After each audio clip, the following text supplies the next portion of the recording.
Boa noite, pessoal, tudo bom? Esperando o Paulo entrar para a gente começar.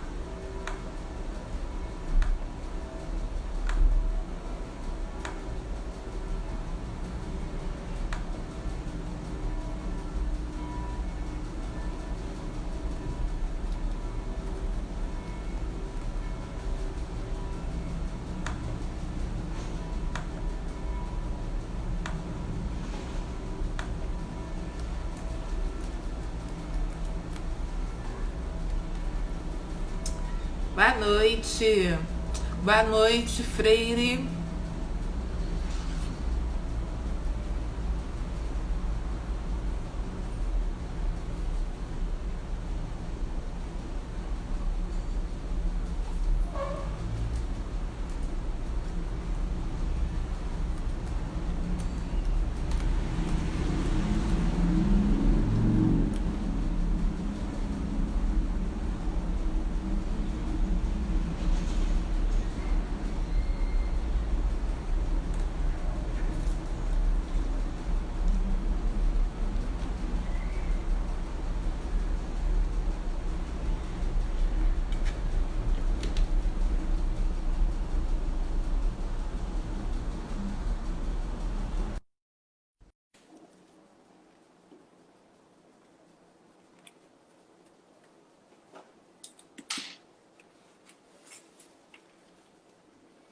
Olá, Paulo. Boa noite. Tudo bom? Olá, Patrícia. Tudo bom? Tudo jóia?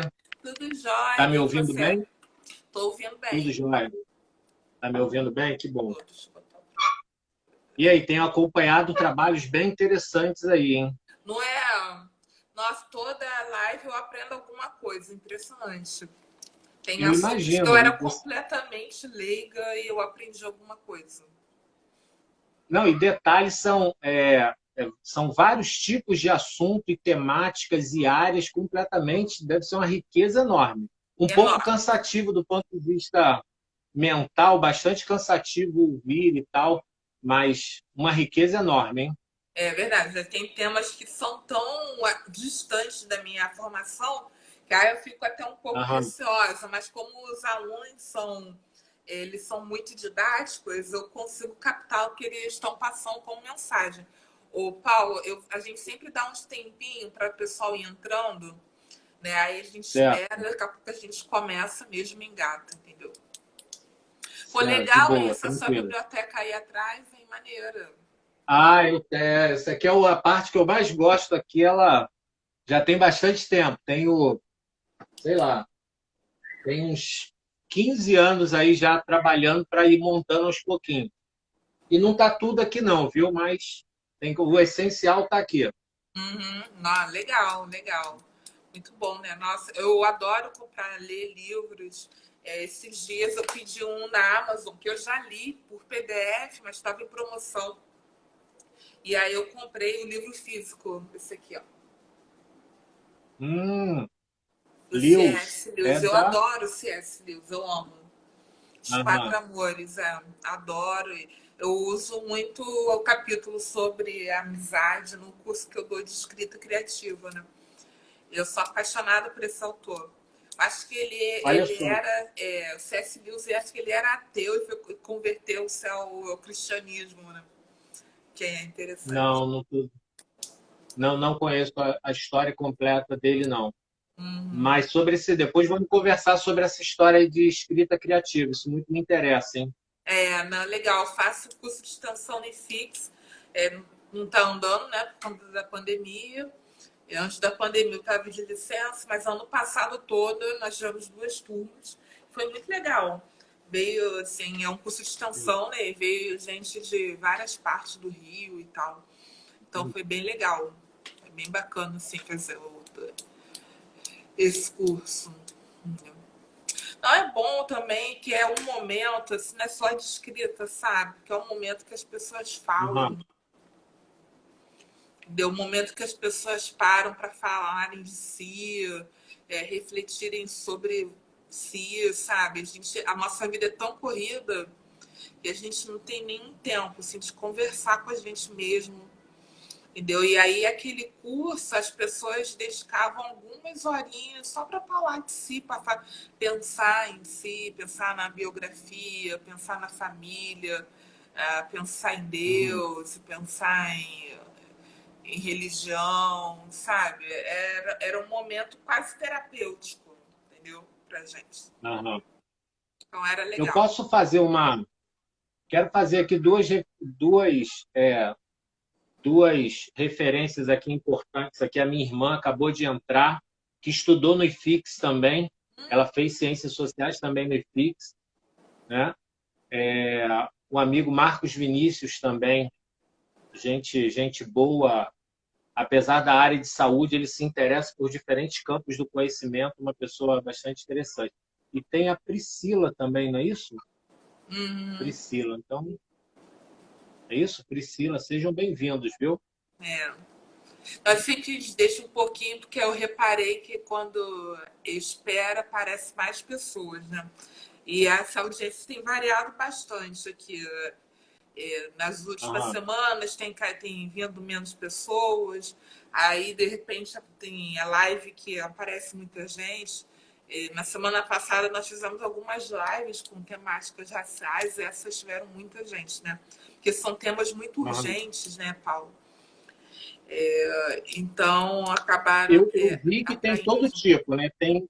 Tem mais concretos, mais abstratos, assim, da discussão de uma teoria mais pura, mais densa, mas igualmente importante, né? Uhum.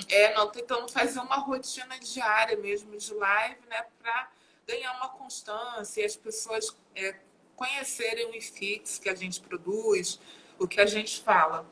Eu acho que a gente já deu um tempinho, então vou me apresentar para quem ainda não me Tá. conhece. Oi, pessoal, boa noite. Meu nome é Patrícia Silva.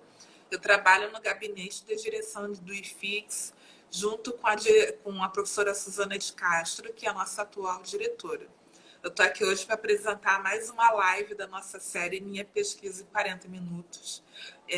Nosso convidado de hoje é o Paulo César Batista, que é doutorando em Sociologia do programa de pós-graduação em Sociologia e Antropologia da UFRJ, né?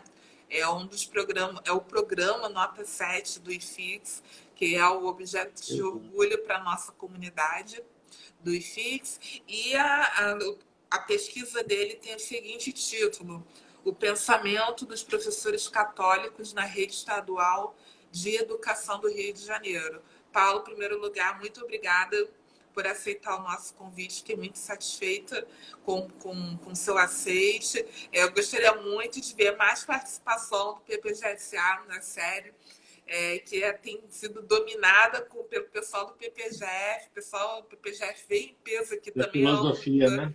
É, amo o pessoal do PPGF, mas queria ver mais gente dos outros programas também aqui. Então, muito obrigada por aceitar.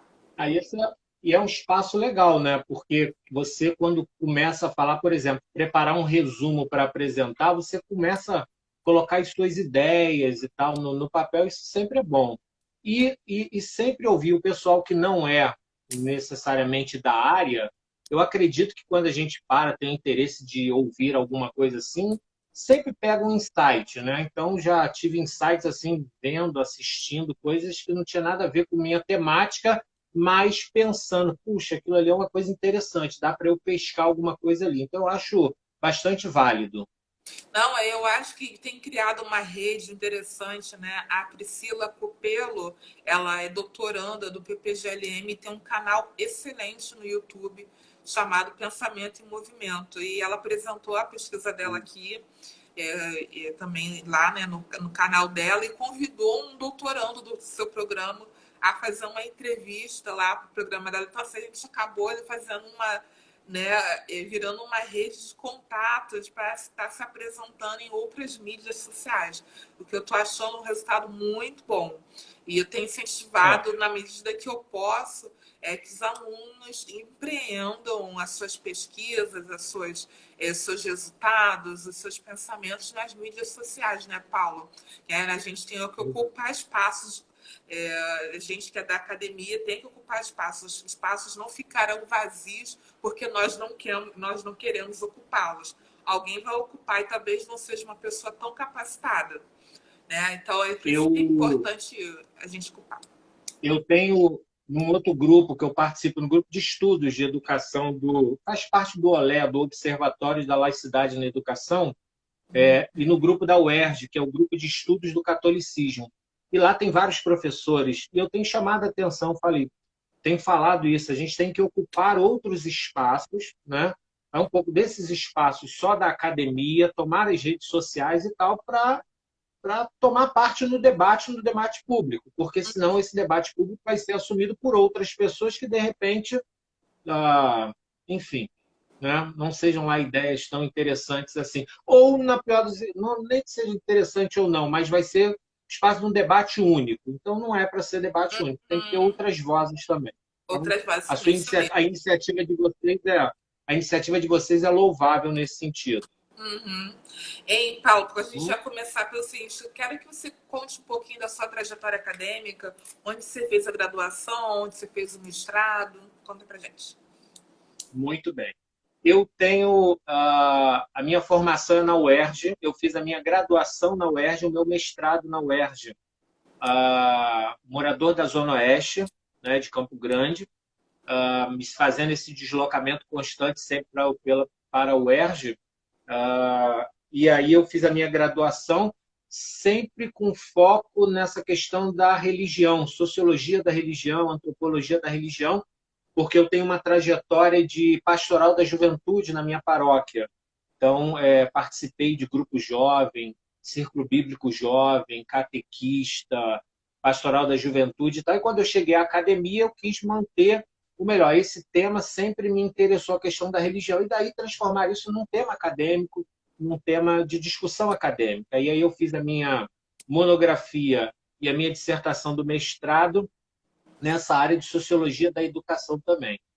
E aí, só que, por uma série de contingências, eu fiquei afastado da academia até criar coragem. O sonho do doutorado sempre estava no meu horizonte, mas assumindo outra série de responsabilidades, eu sempre distante, mas com aquele norte. Um dia eu vou voltar para o doutorado até que eu criei coragem, e aí tem a ver com essa minha temática, que depois eu comento, foi o estopim para eu voltar para o doutorado e fazer o concurso lá para o IFIX, né, da UFRJ, e conseguir a vaga, e estou eu aqui agora, já na metade do curso, né?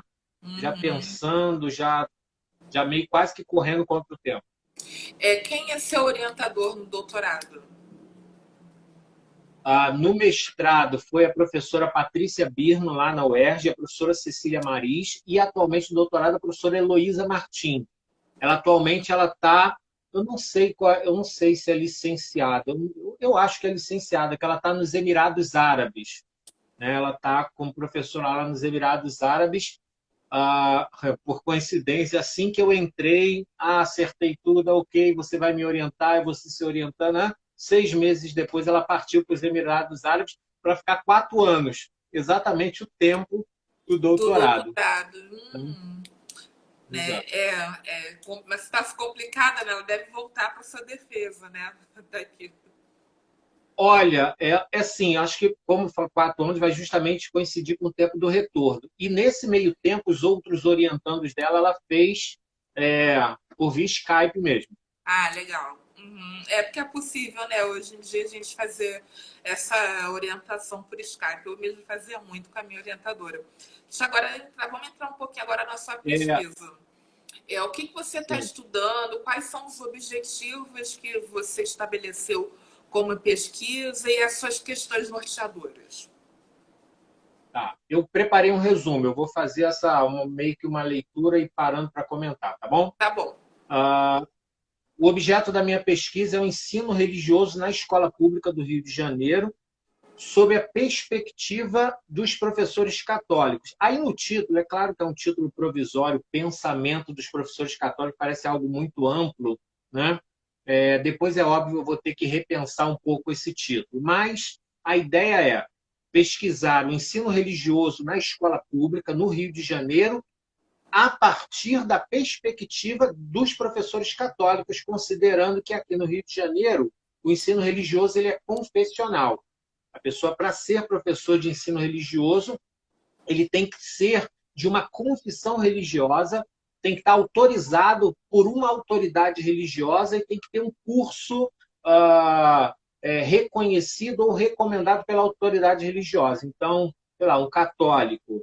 Então, ele tem que chegar lá no padre da paróquia dele, pedir autorização, vai ser um documento que esse padre vai dar, ou se ele já tiver algum tipo de formação lá na paróquia, dentro da igreja, ok, o padre reconhece e autoriza, ou se não tiver, o padre vai recomendar, olha, vai fazer uma escola de pastoral catequética, vai fazer um Mater Ecclesia, que são cursos de teologia e iniciação teológica que a igreja oferece, geralmente nas paróquias ou nas regionais, ou um curso de introdução à teologia. Então, isso no caso da Igreja Católica, que é a minha seara, que eu domino mais. Mas assim o é também nas outras confissões religiosas, o babalorixá, o pastor, o bispo, no mesmo sentido. A autoridade religiosa tem que mandar por escrito e a formação é a cargo também dessa confissão religiosa. Muito bem. Então, como no Rio de Janeiro nós temos professores de várias confissões, eu resolvi focar nos professores católicos. Primeiro, que é a minha seara, como eu te disse no início da minha formação católica, mas também porque é a maioria na rede estadual, dos professores, a maioria de professores católicos, seguido pelos professores evangélicos, aqui que eu vou chamar genericamente de evangélicos, né? Assembleianos, universal, metodista, etc., presbiteriano e tal. Então, aí por isso, pensar o ensino religioso na escola pública sob a perspectiva dos professores católicos. Esse trabalho de pesquisa, ele procura entrar num debate mais amplo, não é só pensar o ensino religioso em si, mas num debate mais amplo, pensando a relação igreja-estado ou, numa forma mais ousada, na relação religião-estado. Então, pensar o ensino religioso, quer dizer, tomar o ensino religioso como um objeto de pesquisa para pensar a relação igreja-estado, religião-estado. Vamos lá. E pesquisar e discutir o ensino religioso nas escolas públicas é, a meu ver, uma boa forma de entrar nesse debate que eu falei. Tá?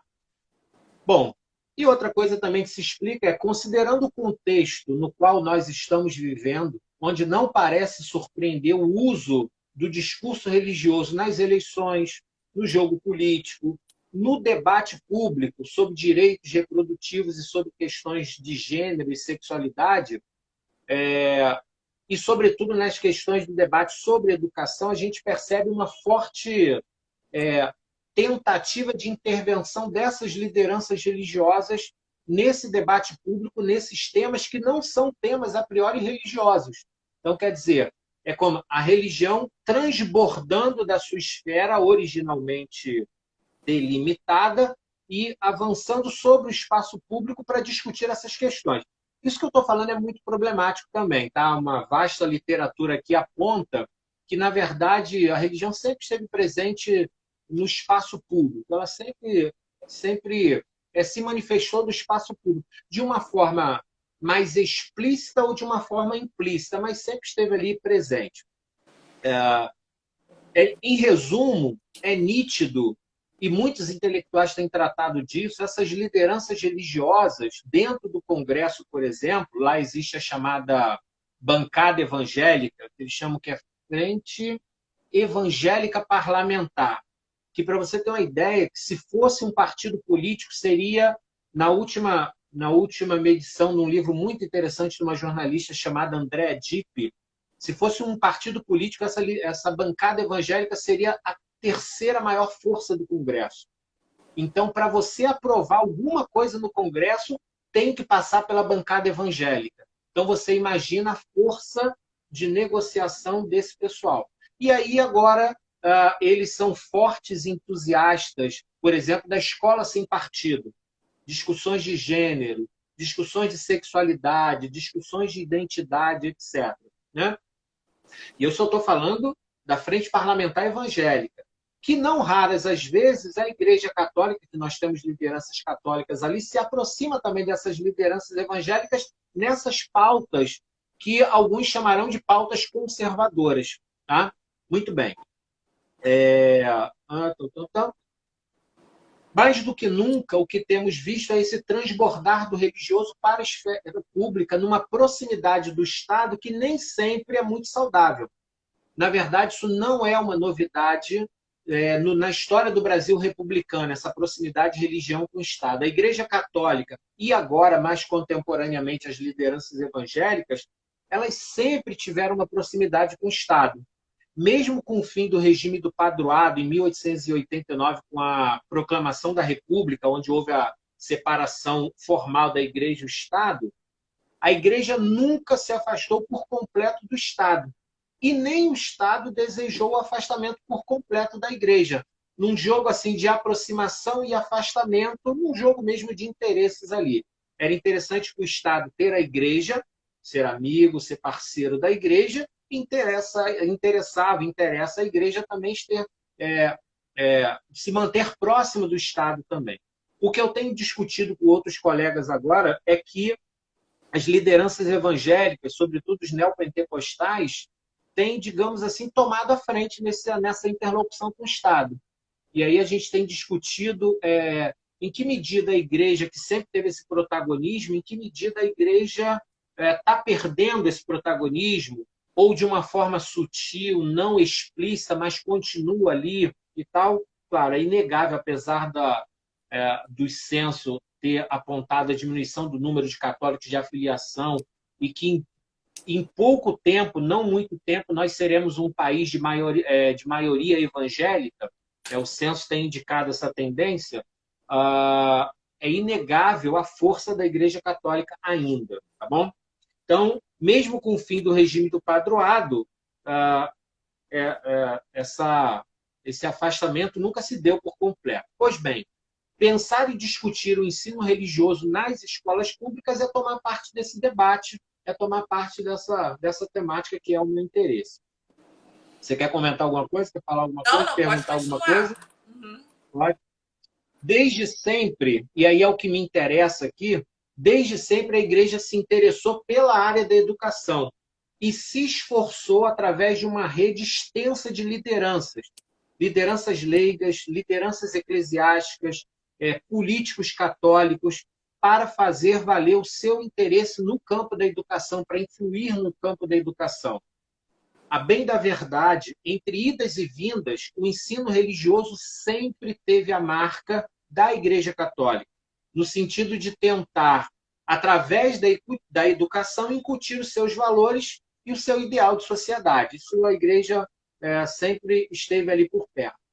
E considerando que nesse crescimento de outras confissões religiosas, sobretudo dos evangélicos, é claro que eles têm se manifestado também para influir, para tentar dar as cartas, para tentar entrar nessa seara da educação, embora isso tenha sido detectado, de longe, a Igreja Católica é a mais bem equipada, a mais bem preparada instituição para influir e ser hegemônica na escola pública.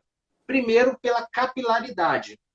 São milhares de paróquias espalhadas de norte a sul do país, sob um comando central, nesse sentido, a unidade da Igreja, os documentos, os seus cursos de formação. Então, a Igreja é a mais bem preparada. Tanto é que, com alguns professores que eu tenho conversado, a Igreja é uma das poucas que oferece efetivamente o curso de formação e acompanhamento dos seus professores, né?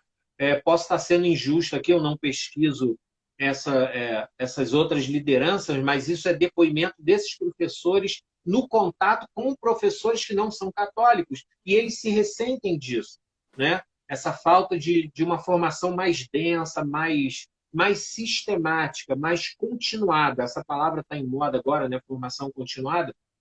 A Igreja é a que oferece. Então, portanto, isso não é à toa que a Igreja é hegemônica e a maioria dos professores na escola pública são professores católicos, tá bom? A maioria esmagadora...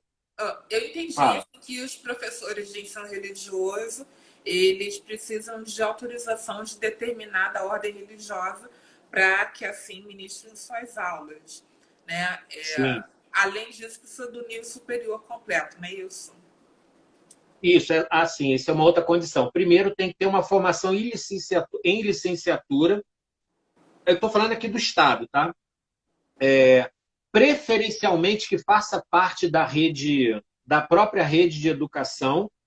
Tem professores, por exemplo, que muito católicos, muito devotos, que começaram na rede pública com outras matérias, que depois que saiu o concurso para professores do ensino religioso e teve o concurso, eles mudaram, eles pediram a migração para se dedicar ao ensino religioso. Entendi. Tá, mas assim, Tem que ter uma licenciatura. é, tem a disciplina ensino religioso, né, na escola, mas ela não tem caráter obrigatório. O aluno não é obrigado a cumprir, certo? Facultativa, exato. Ela é facultativa, isso está. Uma série de legislações regulamentando o ensino religioso. E desde a primeira, desde a Constituição de 88, depois com a LDB, depois a Constituição Estadual e etc., etc., todas as outras legislações infraconstitucionais é, batem ponto nessa questão. O ensino religioso ele é facultativo, tá? Ele é obrigatório, ele deve ser oferecido, ele deve estar presente na grade curricular, mas a matrícula dele é facultativa. Como acontece isso? No início do ano, o aluno, com os seus pais, ele manifesta o interesse. Sim, eu quero assistir a aula de ensino religioso, sou da confissão tal. Se o aluno for a partir dos 16 anos, o próprio aluno faz a opção. Até 16 anos, quem faz a opção são os pais. E você tem aqui na rede municipal que a educação é até o 9º ano, ele é confessional, de uma forma assim mais hard, né? No estado, e depois eu vou falar sobre isso, ele é confessional, mas não muito. É assim que acontece. Então, faz a opção e aí o aluno... E tem alunos que simplesmente começam a assistir e depois abandonam.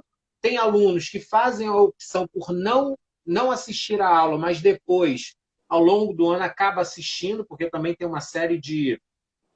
Tem uma problemática aí, que a rigor, o que deveria acontecer? O aluno ele faz a opção, ele não faz a opção pelo ensino religioso. Ok. Mas vai fazer o que com esse aluno? Em tese, a escola tem que oferecer alguma outra atividade para ele. Mas está aí o primeiro problema disso. As escolas nem sempre têm infraestrutura predial mesmo, né, com as construções e tal, e nem pessoal para oferecer atividades extras, porque, na verdade, é uma carência de pessoal, uma carência material no Estado. Então, muitos que não querem assistir, mas aí é por lei, ficam lá no pátio à toa. Isso gera, às vezes, alguns transtornos para as escolas. Aí isso, em algumas diretorias, algumas direções bolam estratégias para tentar convencer esses alunos para assistirem às aulas, porque do ponto de vista prático é muito complicado isso, tá? Mas é isso mesmo que você falou, tá? É facultativo, o aluno pode ou não pode, ele faz a opção por frequentar ou não as aulas de ensino religioso. Você falou no Okay? caráter confessional do ensino religioso na rede estadual. Eu não sabia que tinha. Pois bem, vou chegar lá. Vamos lá. E daí, por que a motivação pelo tema? A maioria esmagadora dos trabalhos que eu tenho lido sobre ensino religioso é do pessoal da área de educação, o pessoal da educação. Tem discutido muito o ensino religioso. As ciências sociais têm discutido pouco isso, né? Não, perdão, minto. Vou fazer aqui uma correção. Na qualificação, ano passado, eu escrevi isso no texto da qualificação, eu falei, a educação, perdão, como é que é?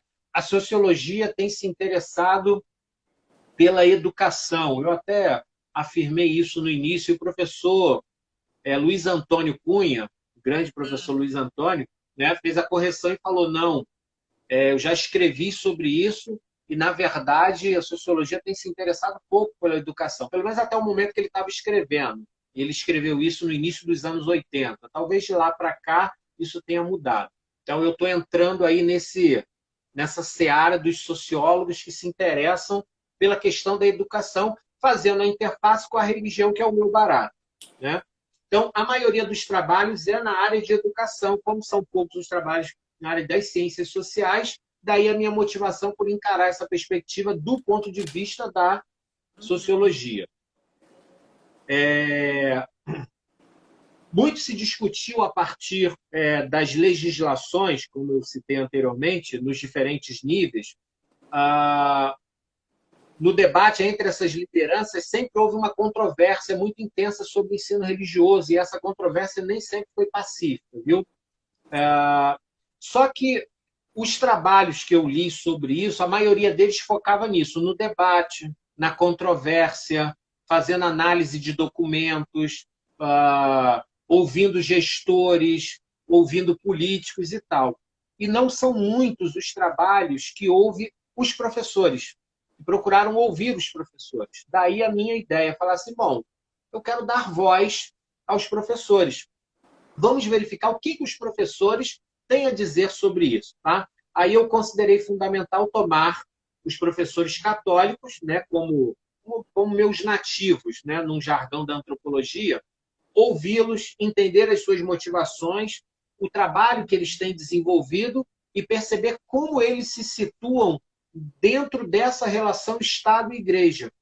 Se, por um lado, eles são fiéis católicos, a princípio, por outro lado, também eles estão inseridos na estrutura do Estado com a sua própria lógica e tal. Muito bem.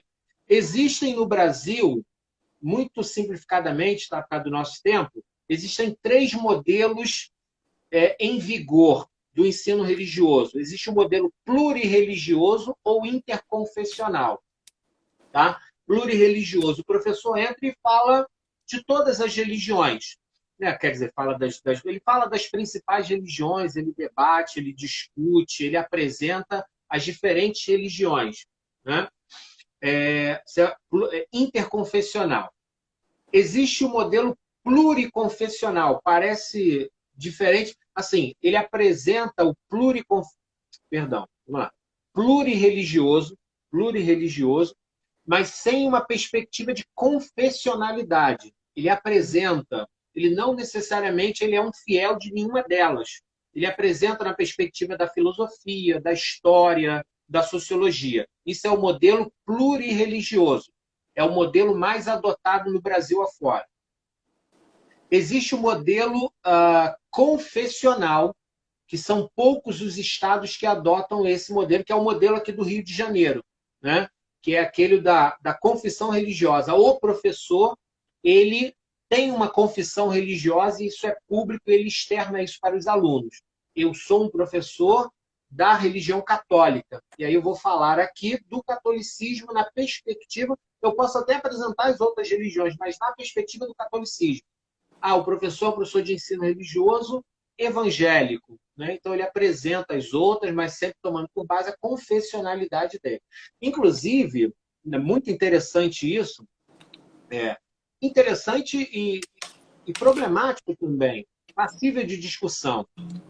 Nas orientações para o ensino religioso, tem lá um dispositivo que diz o seguinte: cabe às autoridades religiosas retirar a autorização desse professor, caso ele troque de confissão ou ele não se comporte de acordo com os princípios da fé dele. Olha só como isso é delicado. Aí a autoridade, imagina, eu sou católico, estou lá, peguei a autorização do meu pai, tá? E se de repente eu troco de religião ou me comporto lá de uma forma que não tem a ver com com o catolicismo, o padre pode solicitar o meu descredenciamento, aí notifica a Secretaria de Educação e tal. Eu não sei se isso já aconteceu, mas isso está previsto lá na regulamentação. Olha que coisa. Imagina como julgar isso. Não é? Como julgar isso? Uma pessoa que não está se comportando de acordo com os ditames religiosos, né, daquela fé. Bastante interessante para pensar. E aí você vê o poder e a força observa, quando eu falei do afastamento da religião do Estado, ao verificar isso, a gente percebe que esse distanciamento não é tão distante assim, talvez até muito mais próximo do que a gente imagina. E o modelo é supraconfessional, ou algo em torno da história das religiões, que é um modelo adotado em São Paulo. Tá? Que aí o professor lá ele tem que ser formado em filosofia, ou em história, ou em sociologia ou antropologia. Tá? Seria o equivalente a uma história das religiões e tal. Tá bom? Então, esses são os 3 modelos. Aí, aqui no Rio de Janeiro, é o modelo confessional, só que é interessante, ele é pluriconfessional. Por que pluriconfessional? Porque o Estado, em lei, ele tem a obrigação de oferecer aula de todas as religiões. E, por lei, olha só, por lei, considerando esse dispositivo, em todas as escolas deveria ter, em tese, representante de todas as religiões. Era essa a minha pergunta justamente agora, porque veja bem, se a maioria dos professores do ensino religioso são da Igreja Católica, conforme você acabou de falar, e em turmas a gente sabe que existem alunos de realidade religiosa, social completamente diferente. E aí ele pode, é facultativa a presença dele naquela aula, mas ele pode decidir que quer ter aula de ensino religioso e ele ser vinculado a, vamos dizer, ao candomblé. Ele pode requisitar, requerer que o Estado providencie um professor de ensino religioso naquela escola para dar aula para ele de ensino religioso vinculado ao candomblé? Oi? Ele pode requisitar isso, que esse professor vinculado à religião dele ministre a aula da religião dele, no caso? Desculpa, eu estava. Perdão, eu queria. Volta a pergunta de novo do início, desculpe. Não, por exemplo, vou dar um exemplo. Eu sou aluna de uma turma, né, de ensino médio. E aí o professor designado para o ensino religioso é um professor da Igreja Católica. Mas eu sou, digamos, vinculada ao candomblé. Eu sei que eu tenho direito a ter aulas de ensino religioso, mas eu não quero ouvir um padre católico. Eu posso requerer, junto ao Estado, que um professor seja designado para me dar aulas sobre candomblé. Olha, exato. Isso, se a lei faculta isso, em tese, sim. Aí, provavelmente, uma ação junto ao Ministério Público, né, para requerer isso. Mas aí, obviamente, o Estado vai alegar, tem alegado, né, eu não sei se essa ação já aconteceu, tem alegado que se não existem professores das disciplinas básicas, quiçá dos professores de ensino religioso. Mas se a lei diz que deve oferecer, sim, exato.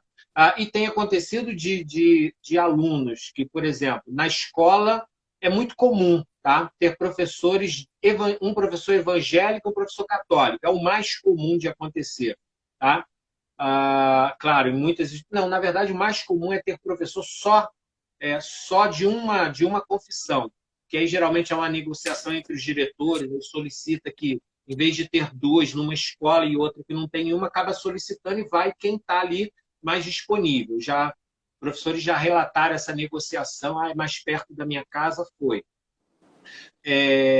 Mas então, aí você tem 2 professores de 2 confissões e tal. E aí, no caso, como também é o mais comum de ter o professor, por exemplo, só o católico, que é a maioria dentro da rede, o aluno é evangélico. E aí, de repente, o discurso desse professor católico não é um discurso... e essa informação circula entre os alunos, não é tão hard, não é tão pesado, aí o aluno resolve assistir aquela aula ali mesmo sabendo que é católico, ele sendo evangélico. Isso aí é um tipo de negociação. Que, às vezes, também há situações de pequenas tensões, digamos assim, pequenos conflitos em relação assim, quando toca em temas sensíveis, que a educação sempre toca nesses temas. Tá bom? Então, vamos lá. Então, como eu disse, existem esses 3 modelos, o interconfessional, o pluriconfessional, que é o modelo do Rio de Janeiro, e o supraconfessional, que seria o equivalente à história das religiões. Porém, com a dificuldade da adoção do modelo confessional aqui no Rio de Janeiro, de ter em cada escola todas as confissões, a SEDUC já se manifestou, olha só, mesmo estando isso previsto em lei, a SEDUC já se manifestou pela prática interconfessional, porque ela sabe justamente que da impossibilidade de ter professores de todas as disciplinas, de todas as confissões, e com a reclamação dos diretores de que o que eu vou fazer com esses alunos se só tenho... Então, tem recomendado os professores que façam um trabalho mais interconfessional, não necessariamente daquela sua confissão específica. E aí pede ao professor que é evangélico que ele dê a sua aula, mas de uma forma mais ampla, discutindo todas, etc. Alguns professores aceitam isso numa boa, outros se sentem bastante desconfortáveis com isso. Mas observa que isso é uma solução pragmática da escola, pragmática da SEDUC, dada a carência dos professores. Tá bom? Uhum. Paulo, qual é a base teórica da sua pesquisa? Quais autores você tem usado? Bom, deixa eu só fechar essa parte para eu te responder isso aqui. Uhum. Os dados apontam que, apesar da lei, convive na rede estadual esse híbrido de confessionalidade e interconfessionalidade. E aí, como eu disse, é possível ter escolas que funcionam com um modelo e escolas que funcionam com outro, embora exista a legislação toda. Enfim, é a última coisa, o objetivo é situar os professores, esses professores católicos, nesse contexto de dubiedade e tentar perceber como eles refletem, como eles se posicionam e daí pensar os limites desse discurso religioso no espaço público, que seria, em última instância, pensar os limites da nossa laicidade. Somos efetivamente um Estado laico? Ou em determinados momentos parece que estamos nos aproximando, flertando com o Estado confessional, dada a virulência, dada a força desse discurso religioso que a gente tem percebido aí na arena pública, né? Eu fiquei pensando aqui sobre essa ideia de pensar as diferentes religiões. O Brasil ele é conhecido com a diversidade religiosa, com a pluralidade religiosa, né? O pluralismo tem sido um tema importante dentro da sociologia. Um autor muito importante dessa área que discute isso é meu pai do céu, cara, falou o nome de Peter Berger, lembrei. Peter Berger, que discute a questão do pluralismo na sociedade contemporânea, que como é possível conviver com dois discursos diferentes na nossa cabeça, né? E geralmente os indivíduos são instados o tempo todo por um lado eu tenho a minha fé religiosa que orienta a minha conduta, que marca as minhas ações, mas por outro lado eu vivo em sociedade e tenho que conviver com pessoas com pensamentos completamente diferentes do meu, com outro quadro de valores, com outro campo de valores, né? E o pluralismo ele leva a discutir exatamente isso. Quais os limites, né, de um real pluralismo na sociedade contemporânea? As discussões acerca da laicidade do Estado. Emerson Guimbelli, que foi um professor nosso do IFIX, que agora ele está na Federal do Rio Grande do Sul, ele tem discutido muito isso, a questão da presença da religião no espaço público. A professora Paula Monteiro também tem discutido bastante essa questão. Seriam, assim, esses autores. E os autores aqui do Rio de Janeiro que discutem a questão do catolicismo. Nós temos o núcleo de religião e movimentos sociais em perspectiva na UERJ. Professora Cecília Maris, professora Patrícia Birman, tem sempre discutido essa proeminência da religião no espaço público, né? Uhum. É isso. Em resumo, assim, muito claro, alinhavadamente, seriam essas ideias gerais da minha pesquisa. Muito legal, muito interessante. Eu não sou muito familiarizada com temas de ensino religioso, mas é que eu tenho duas amigas que, na época do meu mestrado, estudavam muito esse tema.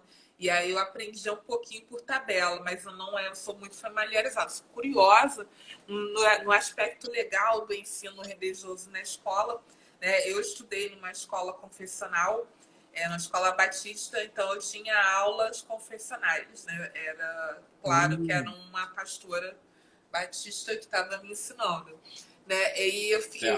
E me causa sempre bastante dúvida como lidar com o cotidiano do aluno que não quer participar da aula disponibilizada pela escola, né? E sendo de uma religião Uhum. diferente.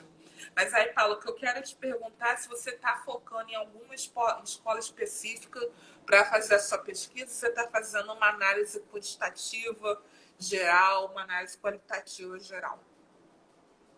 Na verdade, eu tenho acompanhado, você está falando o recorte, né? O Isso. recorte da pesquisa, né? O campo de análise. Eu tenho acompanhado um grupo de WhatsApp, que é um grupo de professores católicos, né? Tem ali cerca de 50 professores que corresponderiam a um terço dos professores da rede, mais ou menos, né? Esses dados preciso ainda terminar de levantar. Mas ali está me dando uma boa medida, né, de quem são esses professores. Embora o grupo seja bastante variado, mas e é interessante, no primeiro momento eu pensei na Zona Oeste, que é onde eu moro, pensei em focar os professores católicos que atuam na Zona Oeste. Mas aí nesse grupo de WhatsApp são professores de diferentes partes do estado do Rio de Janeiro. Né? Tem até fora do estado, não só da cidade, isso mesmo, tem do estado também. E aí eu achei mais interessante, então, focar nesses professores, que aí vai me dar uma dimensão maior de professores de diferentes regiões e não só da região da Zona Oeste. E como tem um padre que acompanha também, em que medida ali uma confluência desse discurso do padre com os professores católicos? Esse grupo é de quê? Perdão, eu perdi o nome. Professores católicos, é a Pastoral da Tá, Educação. tá, Pastoral, beleza. como eu te disse, a igreja ela é muito preocupada com isso, muito ciosa com isso. E aí tem essa pastoral da educação. E tem a designação aqui na Arquidiocese de um padre, de um bispo e de um padre para acompanhar esses professores. E a nível CNBB Brasil também tem a linha de educação e cultura também. Então a igreja é muito articulada sobre essa questão da educação. Isso estamos falando da escola pública, nem, sem considerar as escolas católicas, né, pelo Brasil afora. Joia. Você sei que você ainda está em conclusão dessa pesquisa, está ainda em processo de construção de tese, mas eu queria te perguntar se você já tem algumas conclusões que você poderia apontar para a gente sobre as suas questões norteadoras e seus objetivos. Na verdade, eu ainda estou no início ainda desse processo. Eu ia começar a fazer o trabalho de campo, que seria acompanhar esses professores nas escolas, verificar como eles trabalham, acompanhar as aulas, eventualmente conversar com alguns desses alunos, conhecer o plano de curso desses professores e tal. Mas com essa questão aí do isolamento social, justamente seria o ano que eu iria resolver, que eu reservei para fazer isso. Aí agora eu estou me limitando a fazer entrevistas via, né, via web com esses professores para conversar, para verificar como é que tem sido o trabalho deles. E aí, nessa questão, é assim que eu tenho feito. E aí, como você me perguntou, assim, o que eu tenho percebido, se num primeiro momento havia uma tensão muito grande, a chegada do professor do ensino religioso havia sempre um certo desconforto por parte de professores, por parte de direção e por parte da comunidade escolar. Isso agora está pacificado, mesmo porque a lei que estabelece, deixa eu verificar aqui só um minutinho, a lei que estabelece o ensino confessional, que foi o Garotinho que adotou isso, ela é de 2002, né? O ensino confessional. Ela é de 2000. Depois houve uma regulamentação em 2002. Olha só, nós estamos em 2020. Então, estamos aí com 20 anos. Então, olha que coisa curiosa. Embora estejamos há 20 anos com uma disciplina que faz parte da grade curricular, é possível perceber ainda um certo foco de tensão do ensino religioso. Assim, quando eu disse que hoje é mais pacificado, também assim, não é uma afirmação peremptória em todos os lugares. Em alguns lugares há há, há, há relatos de pequenas tensões acerca disso. E aí, talvez pela natureza mesmo da religião, de ser um tema bastante sensível. Né? Então, por Uhum. isso, ele não fica alheio. Se há para ter alguma tensão na escola, dentro de alguma disciplina, é justamente dentro do ensino religioso. Sobretudo, por exemplo, sei lá, os professores vão falar das religiões afro-brasileiras. Nossa, há relatos, há textos. Por exemplo, você deve, não sei se você conhece um livro infantil chamado Menina Bonita do Laço de Fita. Sim. Tem nada demais naquele livro. Né? A menina era negra, nada ali. Aí a professora utilizou aquilo como uma entrada para discutir a questão da negritude, daí chegou a religião afro-brasileira, aquilo gerou uma celeuma na escola. Pais foram na escola, ameaçando Nossa. processar diretor, professores, etc, etc. Então, aí quando você, por exemplo, fala que você vai que o modelo é pluriconfessional, que você tem que apresentar todas as religiões, e aí você pode falar de todas, aquelas que têm as afinidades. Se aí você entra com a religião, no caso, a religião afro-brasileira, vai falar do islamismo, vai falar de outra, tem que ser com muito cuidado. E geralmente, quando entra nesse tópico, nesse ponto, geralmente acontece alguma tensão aí. Né? Então, embora a disciplina tenha 20 anos, né, ela não está totalmente pacificada ainda há muita confusão. Tanto é que os professores, como você me perguntou, dessas conversas que eu tenho tido com eles, no início do ano, alguns elaboram cartilhas, alguns elaboram cartazes, alguns fazem uma cartinha para entregar aos pais, para explicar aos pais como é que é o ensino religioso, qual é a natureza do ensino religioso e tal, quase que num processo de convencimento, de conquista, para que esse aluno assista às aulas de ensino religioso. E o que tem perpassado no discurso dos professores é há uma certa esperança no ensino religioso, de que o ensino religioso ajudaria os alunos a se comportar melhor, a ter uma ética, a ter a fraternidade. Elementos que são discutidos já em filosofia, que são discutidos em sociologia, que são discutidos em outra, ou deveriam ser discutidos em outras matérias. Aí meio que alguns reivindicam para o ensino religioso quase a primazia do debate desses temas, que são temas transversais, que passam todas as disciplinas. O professor de português, ao abordar um tema, uma redação, um livro, nossa, há infinitas possibilidades de discutir essas coisas ali.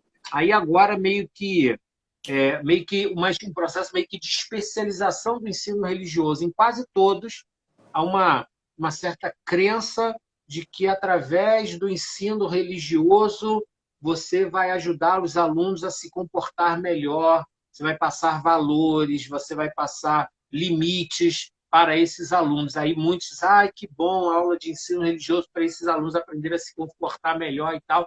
Virou meio que um arremedo de moral e cívica, né? E aí também é uma discussão até que ponto. No meu projeto de pesquisa, eu até coloquei o seguinte: há um temor de alguns de que nas salas de aula estaria havendo um proselitismo religioso. Outros estariam dizendo que, olha, na verdade não está acontecendo nada disso, tem tudo ali menos ensino religioso. Eu acredito que não é nem uma coisa nem outra.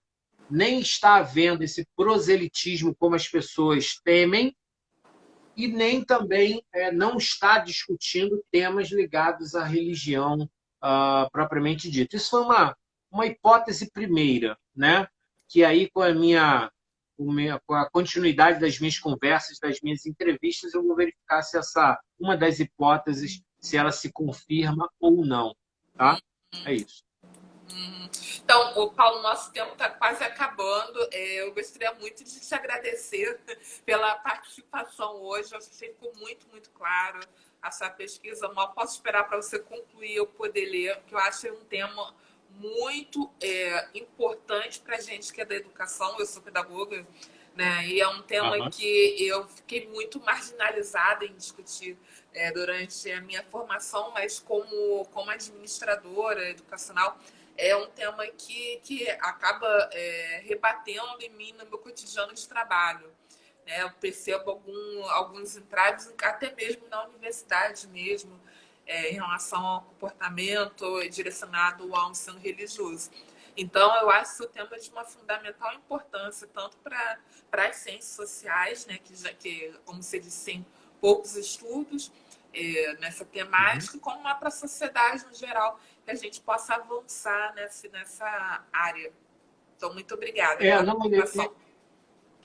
é interessante assim, sempre pensar assim, como é possível pensar, as pessoas de fora falam assim, mas está estudando esse tema e tal, mas na verdade é estudar esse tema para pensar a sociedade de uma forma mais ampla.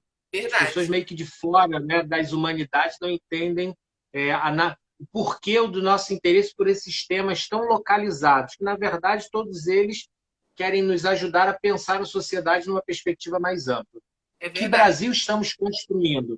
Que tipo de sociedade somos nós? Uhum. Por exemplo, só para finalizar, por exemplo, o Brasil sonha em ser moderno, né? Sonha em ser moderno. Muitos autores, ao analisar essa presença da religião no espaço público, falam assim: olha, há uma certa pré-modernidade, talvez não sejamos tão modernos assim, ou prevalece na sociedade um certo encantamento, né? Então, seríamos uma sociedade que nem moderna, nem totalmente encantada. Estaríamos flertando aí com a modernidade, mas estaríamos longe da modernidade, porque ainda estaria no plano cultural, no plano imagético, no plano do nosso imaginário coletivo, uma forte presença ainda de elementos religiosos na nossa sociedade.